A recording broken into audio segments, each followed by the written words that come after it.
Bienvenue sur la chaîne Expansion du réel. Dans cette vidéo, nous allons parler d'une catégorie de personnes souvent mal comprises, les hypersensoriels.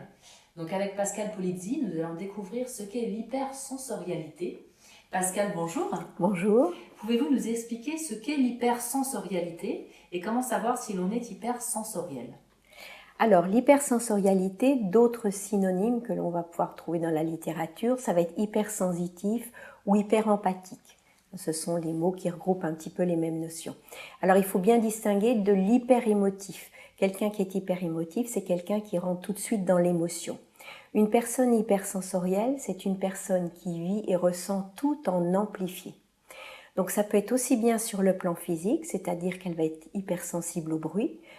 Donc le bruit d'une fête d'anniversaire auquel les personnes classiques trouvent beaucoup de plaisir, c'est un cauchemar pour un hypersensoriel. Ça peut être au niveau du toucher, c'est-à-dire que c'est une personne qui ne peut pas porter n'importe quel tissu. Les tissus synthétiques l'irritent, elle ne pourra porter par exemple que du coton. Elle peut être hypersensible aux odeurs, aux saveurs. Elle peut être hypersensible aussi quand elle va prendre un médicament, c'est-à-dire que c'est quelqu'un, comme elle ressent tout en amplifié, il va falloir diviser les doses. On ne peut pas lui donner la même dose qu'à une personne classique, sinon elle aura des effets secondaires. Au niveau émotionnel, c'est des personnes qui vont vous dire la minute d'avant, tout allait bien, et puis la minute d'après, je me suis sentie triste, irritée, mal, alors qu'en fait, il n'y a rien eu de spécial, c'est-à-dire qu'elle a juste croisé sa voisine de palier, elle est rentrée dans le métro, ou elle arrive à une salle de réunion, il y a déjà ses collègues. Donc vous voyez, il n'y a pas d'événement, et tout d'un coup, elle passe d'un état intérieur où tout allait bien à un état intérieur de mal-être. C'est une personne aussi qui va vous dire « je suis une vraie éponge ». J'absorbe toutes les émotions des autres. Quand mon amie m'appelle le soir et qu'elle me raconte toutes ses difficultés, j'arrive plus à dormir de la nuit. Ou alors une autre façon de voir les choses, elle va vous dire les autres me prennent toute mon énergie. Je me sens plombée. Donc dès que je suis dans un groupe, je me sens plombée. Donc ça, vous voyez, c'est des mots de vocabulaire que l'hypersensoriel va utiliser. Ce sont des gens qui peuvent ressentir l'énergie d'un lieu. Donc si ce sont des personnes qui vont, je ne sais pas, dans un cimetière, elles se sentiront mal. Si c'est un lieu où il y a eu des événements historiques, guerre, etc., elles se sentiront mal. Donc on voit déjà que leur difficulté, vous voyez, c'est qu'elles ont un ressenti. Et il va falloir qu'elles apprennent quand elles vont interpréter le ressenti, à diviser ce ressenti. Leur difficulté au quotidien, par exemple, quand un lieu de travail, si le patron fait une remarque désobligeante ou un regard désapprobateur, la personne hypersensorielle, elle est tellement sans dessous, elle va avoir envie de rentrer sous terre. Ou s'il y a un conflit, ça la paralyse. Donc il va falloir qu'elle apprenne à se dire attention, quand mon patron, je crois qu'il est en colère, il est 10 fois moins en colère que ce que je ressens. Et donc, il va falloir qu'elle se positionne par rapport à ce 10 fois moins en colère et non par rapport à son ressenti. Et ça, c'est extrêmement difficile. De la même façon pour un compliment, c'est-à-dire que si vous avez une jeune femme hypersensorielle qui rencontre un jeune homme, ce jeune homme la trouve sympathique à 20%, elle va ressentir « il me trouve sympathique à 100%. » Donc avant de rentrer dans l'ouverture totale et de dire « c'est l'homme de ma vie », il faut qu'elle se dise « attention, la réalité de l'autre, c'est 10 fois moins ». Donc vous voyez, l'hypersensoriel, s'il ne sait pas que ce ressenti est amplifié, ça peut l'emmener dans des réactions qui ne seront pas du tout adaptées et une des difficultés relationnelles importantes. Est-ce qu'un hypersensoriel a tous les symptômes, entre guillemets, que vous venez de décrire, ou il peut en avoir certains et pas d'autres? Est-ce qu'il y a un degré dans l'hypersensorialité? Alors, effectivement, il y a un degré dans l'hypersensorialité, c'est-à-dire que vous avez des personnes qui vont être... par exemple, si on prend une échelle entre 0 et 10, la majorité des gens sont hypersensoriels entre 0 et 1. Et puis ensuite, vous allez avoir des hypersensoriels qui vont être x3. Mais là, x3, c'est très gérable, ça pose aucun problème et en parallèle, ça donne une bonne intuition. puisque l'hypersensoriel peut sentir des choses subtiles, il va être en capacité de ressentir le besoin de la personne ou si c'est, vous voyez, pour se positionner au niveau commercial. Donc ça va être un atout. Quand on arrive à x5, là, ça commence déjà à être un petit peu plus délicat. Et puis, quand on est x10, là, c'est vraiment extrêmement compliqué. Surtout quand on est une femme, parce que il va y avoir une différence dans la gestion de l'hypersensorialité entre un garçon et une fille. Un garçon peut couper de l'émotionnel alors qu'une femme ne le peut pas. C'est sa construction. C'est depuis la nuit des temps. Les garçons, quand ils vont à la guerre, quand ils ont un camarade qui tombe à côté, s'ils rentrent dans l'émotion, 30 secondes après, c'est eux qui sont morts. Donc il faut qu'ils puissent être capables de rester dans l'action. Donc ils ont une construction au niveau du cerveau qui font qu'ils peuvent isoler l'émotionnel, alors que la femme ne le peut pas. Donc un garçon hypersensoriel, quand le ressenti est trop fort, il peut couper. Donc il peut arriver à gérer un peu mieux que la femme. Ensuite, en autre caractéristique d'hypersensorialité, ce sont des personnes qui, par exemple, ne supportent pas les films de violence. Donc, quand il y a un film et il y a des scènes violentes, elles ne supportent pas, mais elles se sentent mal physiquement. De la même façon, elles vont pleurer très facilement s'il y a une scène un petit peu sentimentale. Ce sont des personnes qui vont ressentir les lieux publics dès qu'il y a une foule. Quand elles rentrent chez elles, elles sont fatiguées. Elles le vivent comme écrasant, donc tout ce qui est supermarché, métro, elles ne se sentent pas bien. Elles vont vivre la nature, par contre, comme ressourçante. Elles adorent la nature, ça les régénère, ça les apaise, et si elles pouvaient être tout le temps dans la nature, ce serait leur idéal. Ce sont aussi des personnes qui vont avoir des connexions particulières avec les animaux. Donc elles peuvent communiquer, vraiment elles ont un contact avec les animaux, et les animaux peuvent être ressourçants pour elles. En autre caractéristique, ce sont des gens qui parfois n'ont aucun souvenir d'enfance. Donc on a les deux extrêmes. On a beaucoup de gens qui ont très peu souvenir de leur enfance, ou alors à l'inverse, des gens qui vont avoir des souvenirs extrêmement jaunes, 2 ans, 3 ans. Donc on est vraiment dans ces extrêmes, parce que l'hypersensoriel, on verra après, dans l'enfance, met des stratégies pour gommer justement les souvenirs. D'autres caractéristiques, c'est un besoin vital d'espace pour soi. Comme l'hypersensoriel ressent tous les flux émotionnels ambiants, eh bien pour se ressourcer, pour se retrouver, pour retrouver qui il a besoin de solitude. Donc il a besoin de s'isoler et de vraiment pouvoir être des soirées entières chez lui tout seul. Donc là aussi, au niveau relationnel, c'est compliqué, parce que dans une vie de couple, où on vit ensemble, il faut que l'autre puisse comprendre que ce besoin d'isolement, c'est pas contre lui, mais c'est nécessaire à l'hypersensoriel pour pouvoir préserver son écologie. Comment une personne peut voir si elle est hypersensible ou hypersensorielle? Comment on peut faire la différence? Alors, hypersensoriel, vous voyez, il y a cette sensibilité, mais je vous dis, il y a une partie au niveau des 5 sens, c'est-à-dire que on peut être hypersensible au bruit, c'est-à-dire que le bruit nous fait souffrir, mais on n'est pas forcément sensible à l'émotionnel, à l'ambiance d'un groupe ou d'un lieu. On ne ressent pas forcément les énergies, d'autres types d'énergie. L'hypersensoriel va regrouper toutes ces... Voilà. L'émotion, voilà. Tout ça en exacerbé. Voilà, il ressent et il vit tout en amplifié. Donc aussi bien la remarque qu'on va lui faire qu'un son, qu'une ambiance. D'accord. Et alors effectivement, on revient sur l'enfance. Vous me disiez que souvent les hypersensoriels ont une enfance plus difficile. Est-ce que vous pouvez nous donner des exemples et pourquoi c'est plus difficile pour eux? Alors, l'enfant hypersensoriel, effectivement, c'est très compliqué, puisque vous voyez bien, ce qui va se passer, c'est que le bébé ressent les flux émotionnels de son entourage et en amplifié. Donc, au niveau du corps, il va avoir à gérer des stress qui sont les stress d'adultes et en multiplier. Donc souvent, dans l'enfance, on va avoir un bébé qui va somatiser, ça va être la seule façon qu'il aura de gérer les stress. Donc on va avoir un bébé qui, par exemple, va faire toutes les maladies infantiles. Donc il fera la varicelle, la rougeole, la rubéole, mais la roséole, tout ce qu'il y a dans le catalogue, parce que c'est sa façon de gérer. Ensuite, l'enfant, quand il va arriver, donc il faut vraiment se mettre dans le contexte. Imaginez la rentrée des classes à la maternelle. L'hypersensoriel arrive et là, il y a tout le flux émotionnel des autres enfants hein. Donc il y a ceux qui crient, qui savent pas ce qui va leur arriver. Il y a tout l'émotionnel également des parents, des mamans qui sont inquiètes de le laisser leurs enfants, ou celles qui se font du souci parce qu'elles ont peur d'être en retard au travail. Il y a les encadrants, la maîtresse qui se demande si ça va bien se passer, qui a du souci parce que, vous voyez, au niveau administratif, elle n'est pas à jour. Donc quand l'enfant hypersensoriel arrive, et donc une cour de récréation pour un hypersensoriel, c'est un véritable enfer. Donc là, il va falloir retourner à l'école le lendemain.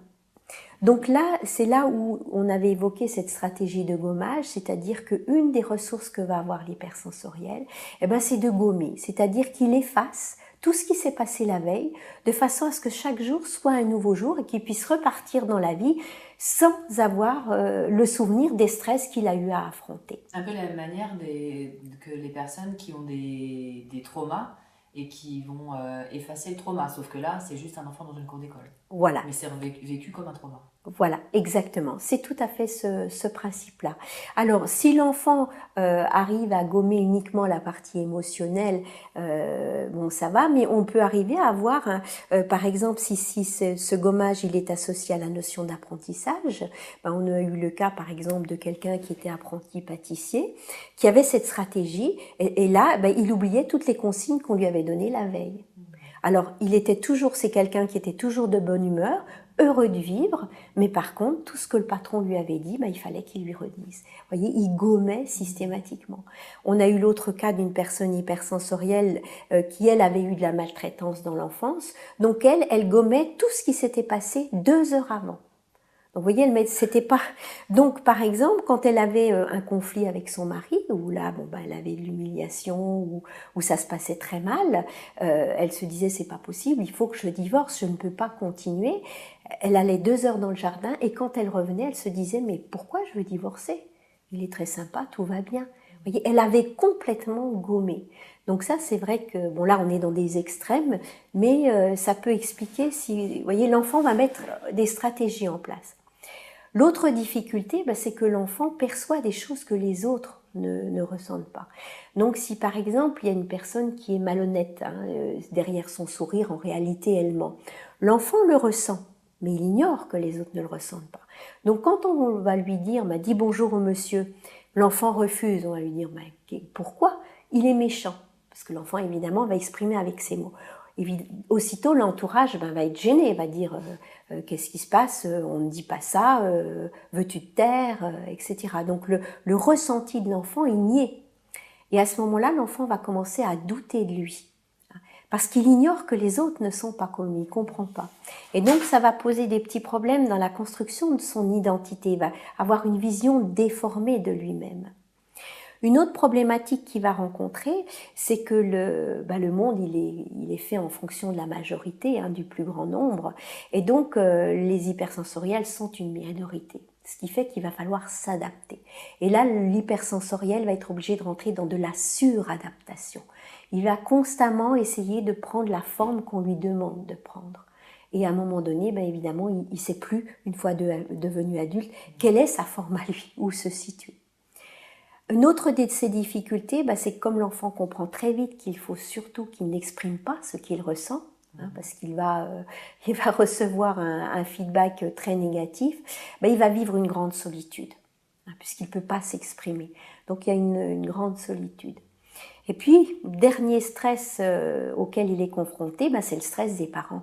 Si vous avez des parents qui ne sont pas hypersensoriels et qui ont un enfant hypersensoriel, cet enfant leur est complètement étranger. Ils ne le comprennent pas. Ils ont un enfant qui n'arrive pas à faire rentrer dans le cadre, dans les références de la société. Donc cet enfant, c'est comme le vilain petit canard. Il dérange. Et à un moment donné, les parents qui essayent désespérément de le faire rentrer dans le moule, ça ne marche pas, l'enfant devient dérangeant, ils peuvent éprouver de la colère envers l'enfant. Ils peuvent le rejeter. Et donc nous, on va conseiller aux personnes devenues adultes de rassurer les parents en leur disant que ils ont été des bons parents, ils ont tout fait ce qu'ils ont pu, mais qu'ils ont un enfant tout simplement atypique. Vous voyez, l'enfance de l'hypersensoriel va être très compliquée. Est-ce que, de votre expérience, vous avez l'impression que l'on est on est hypersensoriel ou est-ce qu'on l'acquiert dans l'enfance? On est hypersensoriel. On est, voilà. C'est-à-dire que, voilà, vraiment, c'est au moment de notre conception, on est de nature hypersensorielle. Donc, dans notre vie intra-utérine, on vit déjà tout en amplifié, tout l'émotionnel de la mère en amplifié. Pour vous, la naissance, c'est la même chose. Pour vous donner un exemple d'un enfant hypersensoriel, le traumatisme qu'on a trouvé, c'est le bruit d'un instrument métallique posé sur un plateau. Et donc, quand l'enfant est né, le gynécologue a posé, je ne sais plus, une paire de ciseaux dans le plateau métallique. Il y a eu ce son et l'enfant a été agressé par le son. Il a vécu comme un traumatisme et on l'a retrouvé dans la mémoire cellulaire. Donc, vous voyez, mais on est comme ça. C'est vraiment notre nature. Donc, il n'y a pas de bouton marche-arrêt. C'est ça qui va être très compliqué. On sera toute notre vie. On sera toute notre vie. Il faut faire avec. Il faut faire avec et donc, ça va être tout un travail d'apprendre à le gérer. Alors justement, pourquoi est-ce que vous êtes spécialisée dans l'accompagnement de cette catégorie de personnes?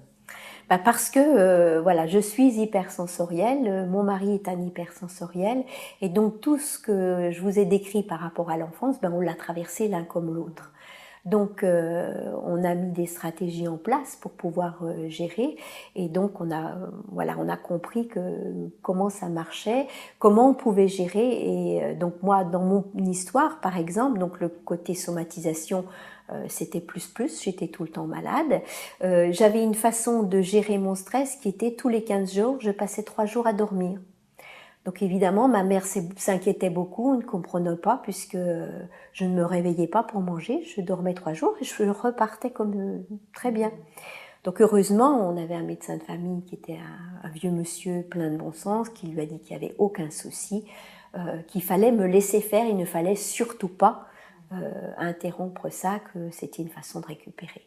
Donc vous voyez, c'était quelque chose d'atypique, c'était ma façon à moi de gérer. Et donc c'est grâce à votre expérience que vous arrivez aujourd'hui à mettre au service des autres ce que vous avez acquis, compris, expérimenté. Voilà, tout à fait, parce qu'on comprend très bien ce qu'une personne hypersensorielle vit. Donc quand elle va nous exprimer toutes ses difficultés, voilà, elle va ressentir qu'on est capable de la comprendre puisqu'on l'est nous-mêmes. Alors justement, comment est-ce que vous accompagnez ces personnes et en quoi est-ce différent de l'accompagnement d'une personne qui n'est pas hypersensorielle? Alors, pour accompagner ces personnes hypersensorielles, eh bien déjà, leur expliquer qu'est-ce que c'est que l'hypersensorialité et donc leur nature, c'est déjà vraiment quelque chose d'hyper important parce que ça va être un extrême soulagement pour ces personnes. Elles sont pas folles ou... Exactement. Parce que la plus grande peur d'une personne hypersensorielle, c'est d'être folle. D'être anormale et puisqu'elle ne correspond à aucun critère. Donc de voir qu'on peut la comprendre, que ça s'explique, que c'est vraiment quelque chose qui est naturel et qui peut exister, elle va pouvoir du coup revisiter toute sa vie à partir de ces informations-là, et il y a énormément d'événements qui vont pouvoir prendre du sens. Donc déjà là, c'est très important. Ensuite, on va lui expliquer comment gérer cette hypersensorialité, donc on va lui donner des conseils pratiques. On va lui expliquer aussi comment communiquer avec les autres, avec ceux qui ne sont pas hypersensoriels, parce que les gens qui ne sont pas hypersensoriels ne peuvent pas nous comprendre. Donc ça va être à nous de nous adapter et d'utiliser certains mots de vocabulaire pour communiquer avec eux. Alors la différence avec une personne dans l'accompagnement avec une personne qui est non hypersensorielle, c'est justement quand on va interroger la mémoire cellulaire. Parce que dans la mémoire cellulaire, le ressenti qui est enregistré, il est amplifié. Et donc quand on va interpréter ce ressenti, il va falloir diviser par 10. Pour vous donner un exemple, imaginez une petite fille dont le voisin est une personne âgée et qui fantasme sur les petites filles. Donc chaque fois qu'elle va à l'école, le voisin, qu'est-ce qu'il fait? Il regarde derrière son rideau et il fantasme sur la petite jupette de la petite fille. La petite fille hypersensorielle ressent ce regard. Elle le ressent en amplifié. Donc un regard qui est multiplié par 10, en amplifié, c'est comme s'il y avait eu attouchement. Donc quand un thérapeute va interroger la mémoire cellulaire, qu'est-ce qu'il va trouver? Un ressenti d'attouchement. Or, dans les faits, il n'y en a jamais eu. Donc, vous voyez, il faut être extrêmement plus prudent quand on va interpréter, parce qu'on a des personnes qui viennent en nous disant, ben voilà, j'ai un thérapeute qui m'a dit que j'ai eu des attouchements dans mon enfance, mais je ne vois pas, je ne comprends pas. Et quand on interprète, on va lui expliquer que, attention, il y a eu des intentions, mais il n'y a jamais eu d'acte dans le plan physique. Et au niveau de la loi, c'est quand même l'acte physique qui compte. Donc là, ça permet aussi, vous voyez, ça va nous donner à nous, en tant que thérapeute, une interprétation beaucoup de vigilance sur l'interprétation. Après, pour tout ce qui est remise en place en référence interne, etc., ça va être exactement le même travail que pour une personne hypersensorielle ou non hypersensorielle. Et alors, est-ce que vous pouvez nous rappeler le travail de base, donc, qui est les thérapies en fait, mais qui va fonctionner du coup avec un hypersensoriel? Comment ça fonctionne en quelques mots? Donc là, l'objectif, ça va être de mettre la personne en référence interne. Hein. C'est comme une pile intérieure. Au début de notre vie, la seule façon qu'on va avoir de se construire, c'est en fonction du regard et de ce que nous renvoie notre entourage. Hein. On n'a aucune conscience de qui on est. Donc on se construit uniquement en fonction de références extérieures. Et puis une fois devenu adulte, ces références externes, comme elles ne nous concernent pas, elles vont amener des situations de blocage, des situations où on va essayer de s'affirmer mais ça ne marche pas. Et donc la nécessité de revenir en référence interne pour partir de ces énergies. Donc ça, c'est un travail qu'on fait effectivement en thérapie. Et que vous faites aussi grâce au biotest. Quand vous parlez des mémoires cellulaires, c'est grâce au biotest que vous sondez ça. Est-ce que vous pouvez nous en redire quelques mots pour ceux qui ne verraient pas l'autre vidéo sur les thérapies? Voilà, donc le biotest, c'est effectivement une façon de pouvoir communiquer avec le corps, la mémoire cellulaire et l'inconscient. Le corps est capable de réagir et peut nous répondre, c'est-à-dire que mis en présence d'une information qui est négative, qui est stressante pour lui, il réagit, mais s'il est mis en présence d'une information qui est positive, il réagit également.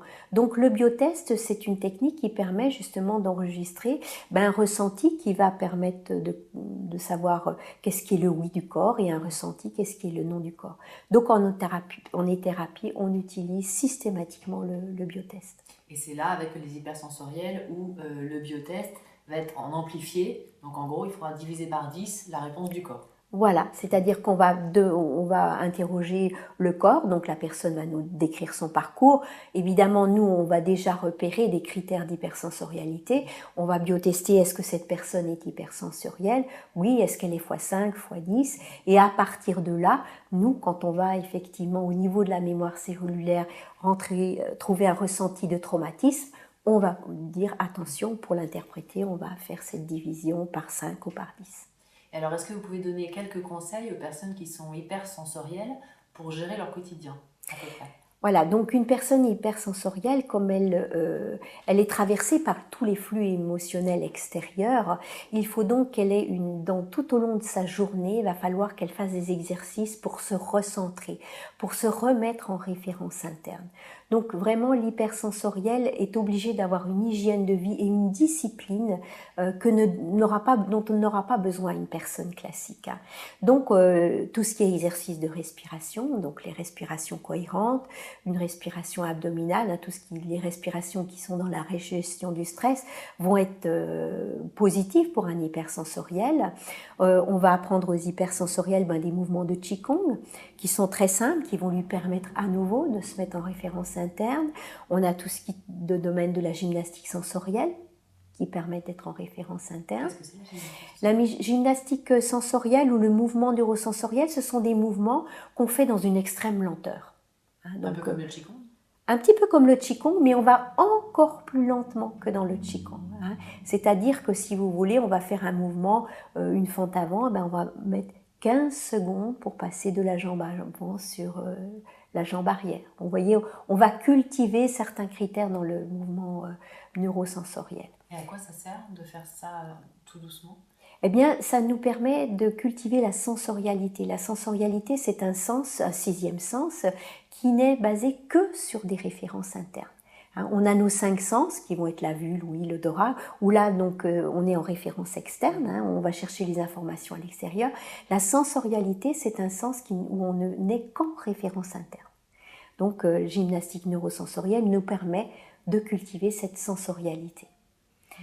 Ensuite, pour la personne hypersensorielle, en conseil pratique, on va lui dire qu'il va falloir éviter les lieux où il y a des foules. La notion de groupe. De toute façon, il ne devait pas aimer ça à la base. Exactement, donc voilà. Mais vous voyez, par exemple, il y a des personnes où la notion de faire des stages, quand une personne est en développement personnel, on va lui dire d'être très vigilante. Si c'est un stage où on va travailler l'émotionnel, elle va vivre son émotionnel, mais elle va vivre l'émotionnel des 10 personnes qui sont présentes. Donc pour elle, ce n'est pas écologique du tout.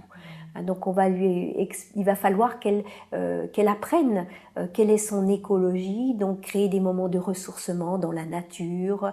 Comme on expliquait, la médiation corporelle, c'est vraiment une clé très, très importante. On va lui expliquer également comment gérer la communication avec les autres pour expliquer ce côté atypique et que ça puisse ne pas être vécu comme quelque chose de bizarre ou d'anormal. C'est-à-dire qu'on va l'encourager à d'elle-même expliquer ce qu'elle est, entre guillemets, aux gens qu'elle rencontre? Elle ne va pas expliquer comment elle va rencontrer, elle va leur donner ce qu'on appelle une étiquette. C'est-à-dire elle va leur dire « je suis atypique ». Donc, systématiquement, dès qu'elle rencontre une nouvelle personne, si par exemple vous me présentez à des amis, moi je dirais oui, je suis une amie de Carole, une amie atypique. On dira aussi aux mamans qui vont emmener rencontrer la maîtresse, on leur dira, vous leur dites bien tout de suite, vous vous présentez en disant je suis une maman atypique. Comme ça, le jour où vous direz à la maîtresse que vous ne voulez pas que votre enfant mange des bonbons, mais que vous voulez qu'il mange un fruit pour le goûter, ce sera normal dans son univers puisque vous êtes atypique. Vous voyez, on ne va pas chercher à expliquer parce que les gens ne comprennent pas. Mais en mettant l'étiquette, tous nos comportements, entre guillemets, ils redeviennent normaux puisqu'on est des atypiques. Donc il y a des petites clés de communication comme ça qui fonctionnent très bien et qui vont permettre d'apaiser, voyez, les tensions avec les autres et de fluidifier la communication. Et est-ce que petit à petit, à force d'appliquer cette hygiène de vie, ça peut s'apaiser entre guillemets ou c'est juste qu'on le gère et que ça reste... Alors, vraiment la personne qui apprend à bien gérer, donc toute sa vie elle sera obligée de gérer. Voilà, si jamais à un moment donné on lâche nos exercices, on rebascule dans le mal-être et le chaos émotionnel. Par contre, si on gère bien, on va avoir un atout parce que l'autre facette de l'hypersensorialité, c'est une très grande intuition. Donc quand on gère bien son émotionnel, son hypersensorialité, ce sont des personnes qui vont être extrêmement intuitives et ça au niveau professionnel par exemple, ça peut être un atout extraordinaire. Sachant que la seule chose qui peut entraver l'intuition, c'est le stress. Donc on revient sur la gestion, voilà. D'accord. Alors si on a envie de vous contacter, on peut le faire via votre site. Donc c'est www.ethérapie.com, c'est ça? Ethérapie.fr. Voilà, j'ai bien fait de vous demander. Voilà. Merci beaucoup Pascal pour toutes ces informations. Merci. Et puis merci à vous de nous avoir suivis et à bientôt.